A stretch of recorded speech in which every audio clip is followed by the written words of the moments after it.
Hello, everyone. It's so good to be here with you. So I'm going to be talking on justice systems. Let me just start by talking about what justice systems are. So looking at our title, when justice systems fail, mothers rise, you know. So what are justice systems? And then justice systems, next slide. Justice systems are basically the entire infrastructure that is put together, to ensure justice. So we're looking at policies, you're looking at laws, you're looking at rules, all of that make up everything that make up, the judiciary. You look at enforcement, where you're looking at the police, the prisons, incarceration systems, procedures, the deterrence structures, all those things that are put together to ensure fairness, all fitting neatly under the justice system. But most times when we hear justice systems, people's mind will go to the criminal justice system where people are incarcerated, you go to court and all of that. But all those other structures that ensure that your civil contracts are enforceable, your marriage contracts are intact and all of that, you can put all of them neatly under the justice system. Now, justice systems are supposed to ensure fairness, but we find that sometimes our concepts of fairness differ. And then what people understand by justice also differ. So let's go to the next slide. So looking at what the concept of justice is, it looks at a situation where people think of being equal under the rule of law. So people say rule of law. When you talk of justice, people talk about rule of law, emphasizing that law is supreme over everyone, every institution, every system. The law is the law, regardless of who is, under the law and who is facing the law. And then, of course, there's also the idea that under the law, everybody is equal. But then, like George Orwell noted in his book on Animal Farm, all animals are equal, but not all.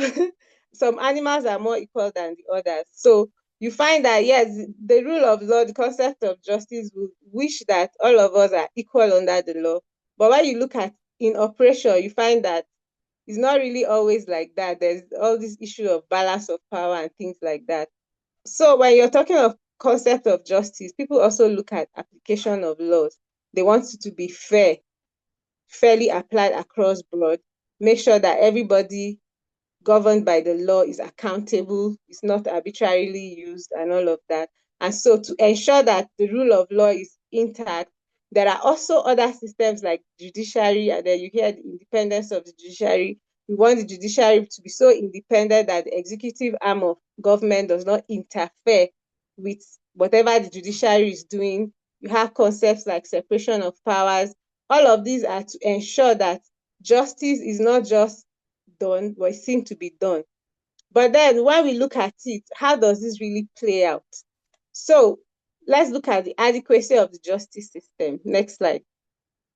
So we see that there's a justice system, and then there are rules, there are efforts to make sure that people are, equally treated under the law, fairly administered under the law, and all of that. But then, regardless of all these safeguards, trying to make sure that the separation of powers, there's no undue influence, the judges are not biased. In spite of all of that, you still find that the justice systems are not very, very safe. I mean, they are not really adequate enough. So you find that though there are policies and principles and institutions to make sure that justice is administered, the system is still very vulnerable. You find that there are still weaknesses that are exploited, there are still gaps to be filled. And international law, for example, since we are all international here, let's look at international law. You find that people have this idea that it's generally weak. And of course, you can even say from their informed opinions, people tell you that international law is weak, and that's because they feel you cannot really enforce, whatever penalties or sanctions. You can't enforce it in the sense that you don't have an international police that is instituted for that. And then, of course, before you are bound under international law, you have to have consent. There's this concept of voluntariness. So you find that states have to sign before any kind of treaty is binding on them. They have to sign, they have to ratify for it even to apply in their countries, they have to ratify, which means that their local parliament, it still differs different countries, but most countries will tell you that their local parliament have to pass that on into law again to make it even to apply locally. So when we look at that one and then we look at the issue of balance of power between states, when you look at if two states have issues and this is one state is stronger than the other one, and when you start talking about justice systems, you find that these are the things that people will look at and say international law is weak because even if the laws are there, some countries can decide to violate it with little or no consequence at all. Then when you look at local systems as well, the local laws, you find that systems are still subject to abuse, even though there's a concept of separation of powers, there's a concept of independence of judiciary. It, on ground and in reality, you find that these things are not perfect. Many times the executive arm of government overreach, other arms, and then they influence how things go. You find that the government is able to do certain things and the judiciary, for example, if there's a situation that the judiciary presides over and the judiciary passes a sentence or passes a judgment, you still rely on the executive arm of government, who are the ones in charge of the police, to actually deploy the police to enforce those judgments. So judgments on paper are just like, you can call them paper tigers. If you cannot enforce them, then they just remain tigers on paper. So you find that even though you're talking about separation of powers, many times these things are still interconnected. So if somebody needs to be arrested, you need the executive and all of that. And then of course the parliaments have to make the laws. The judiciary will only apply those laws, even though sometimes they make laws in the course of interpreting and applying laws. But you find that these things are still kind of mixed. And so you can't clearly really separate those things. And then at the end of the day, you find that the justice systems are not really as adequate as you want them to be. Next slide. So because of these failures, you find that human rights abuses continue. You find that there's a lot of deprivation, there's a lot of trauma as a result of these human rights abuses. People become very hopeless. There's a lot of hopelessness. And then because of the failure of the justice systems, people do things that cause a lot of harm and damage to other people. There's a lot of loss that people experience as a result of failure of justice systems to actually either protect them or to help them get reparations and all of that. Another thing again is that there's entrenchment of impunity. You find that because of the inadequacy of the justice systems to really protect everybody fairly, some people who feel like they're animals that are more equal than the other animals can actually keep getting away with doing whatever they want. They can bully others and get away with it because they are more equal than the others, in quotes. Now, other things you see is that there's insecurity, there's a lot of violence, armed conflicts. All these things thrive because justice systems are not as adequate enough as to ensure that there is justice. So you find that loss of life, a lot of people die just because some people feel they can kill and get away with it, nothing will happen. In fact, like in Nigeria, some people even get so used to breaking the law that they'll tell you that I can do this and nothing will happen. In fact, at the last elections we had in Nigeria, people were contesting the results and very unhappy, and a popular slogan developed that people will just say go to court, because they know that no matter how much you complain and say this is injustice, they'll tell you go to court, because they know that on your way to court there are a lot of hurdles. Going to court, there's a lot of hurdles, there's a lot of costs, there's a lot of technicalities, and the fact that you go to court does not necessarily mean that you get judgment. And even if you get the judgment, doesn't necessarily mean that those judgments will be enforced.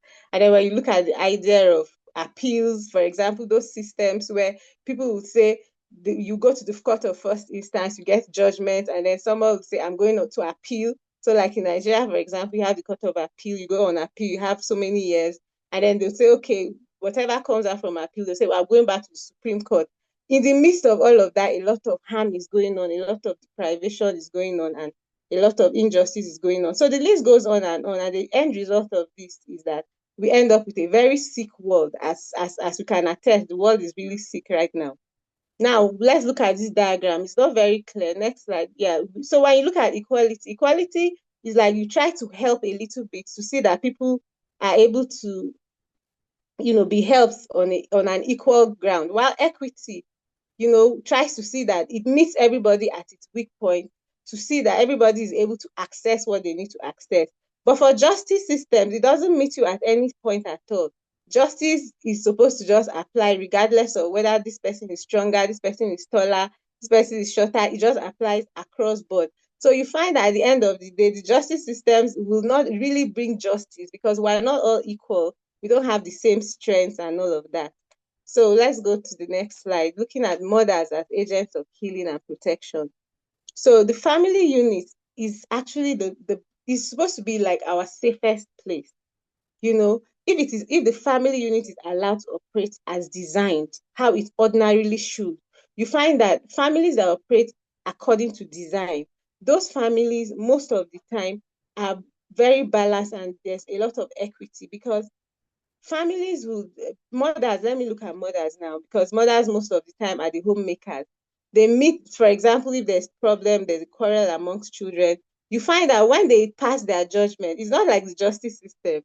A mother will look at who is stronger, who is older, and all of that, who has more advantage. And in handling the situation, even though the mother is not a judge, is not a lawyer, but is able to actually, you know, bring about equity in her finding justice among kids than the justice system will do. And then when you look at this access to the justice systems, like I said earlier, the cost involved, the expense, the acrimony at the end of the day, and all of that, you just find that the home is actually a safer place. And the mothers are actually very well protected enough to be able to protect us if we allow them to operate. Mothers, they are the ones that bear children, they nurture children. And then they have that sphere that with children that are within their sphere of influence, even if not directly given birth to by them, are also part of those who enjoy the protection of mothers and better concept of justice. Now, mothers, they protect from harm. They protect the home as much as they can. They absorb shock that comes externally and internally. They contend with whatever it is, the battles that are out there, the battles that are in the house, whether there's scarcity or not. They try to keep the home, calm and settled. And they try to heal the pains, whether the pains will go out there and then you receive a lot of, punches and all of that. But you are sure that the mother is there to heal, to protect, to encourage, if she's allowed to function as it's supposed to be. Now, let's go to the next slide. You look at that, there's a lot of rise of female-headed households, not just in Nigeria, but globally because of insecurity, because of armed violence. Most of the time, the men are the first to go. So, like in Nigeria, there's been ongoing violence, ongoing insecurity, terrorism for more than a decade now. Government plays politics, they want to be politically correct, they say things that they don't mean, and all of that. But then real lives are the ones that are endangered. Real human beings are the ones that pay the price, that are the ones that are the receiving end of all these things. And what happens most of the time, the women rise up when the men are taken out, whether they are killed, they have to go in hiding, they are detained and all of that. Women are the ones who rise up. And this concept of female-headed households has become it's become very frequent. I wanted to get the statistics on that. I only got for 2017 that was talking about 163,000 households. That was from UNHCR, but because it was 2017, I didn't bother to quote it. But it's actually real that female-headed households are coming up and women are standing out to try to heal from all these things, even though they themselves are suffering the harm, they're suffering the deprivation and all of that, but they absorb it and try to create a balance. Now, due to the protracted violence and all of that across many countries, you find that women, the caregiving that they do, they are torn between giving care, caring for themselves, and caring for others around them. So the role that women are playing is really, really very crucial, and they continue to be examples of resilience. So next slide. Due to the fact that there's a lot, the justice systems have failed, many women have actually experienced the very sad situation of watching their loved ones killed right before their eyes.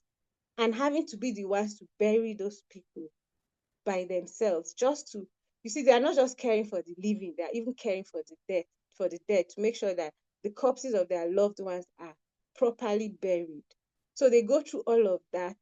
And then some of them, because violence does not give notice, sometimes you find some of them are already pregnant, due to give birth, or sometimes the pressure of running, because there's violence, there's attacks going on, that are running, and then they go into labor.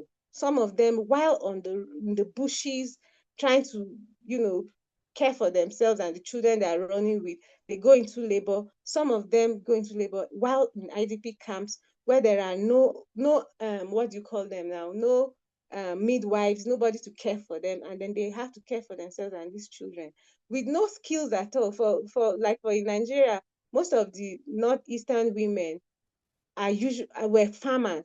Most of them were farmers, and then as soon as there were attacks and all of that, they could not farm anymore because they were fully displaced, and then they have lost source of livelihood. But they had to just find a way to rise up to the occasion, find odd jobs, contend with whatever it is to make sure that the family keeps going on. Then even the girls themselves, you find that many girls are kidnapped from their schools, they are raped, they are forcefully converted, that going through a lot of things. And then at the end of the day, these women try to get up and speak. You find that even the young ladies, when they get the opportunity, they get up and speak just to see that their livelihood continues. So Big Ocean Women, next slide. Big Ocean Women has put together a model that encourages women to become models of powerful impact. So first of all, Big Ocean Women directs you back to God, because the model of powerful impact, the source of all power and strength is God. That's our belief. God gives us, all life flows from God, and all power, all inspiration comes from Him. And so the model that Big Ocean Women have put together is reminding women to go back to God for their source. Because sometimes you look around you and you cannot find any strength to go on. You look at sometimes even the men in some women's life harass them so much that they don't have any strength left. When they finish taking all the wounds and the bullets and they are caring for their children, you have nowhere to turn to, but there's God. And so Big Ocean Women is directing women again, go back to God, who is the source of all strength. And as women gather every month, talking about 12 different tenets, it helps them to continue to be resilient, to know how to handle life issues together, share ideas and all of that, so that when time for trouble comes, they are prepared. Talking about preparing the horse against the day of trouble, as the Bible says. So, next slide. So far, Big Ocean Women has helped victims and survivors of conflict in different ways.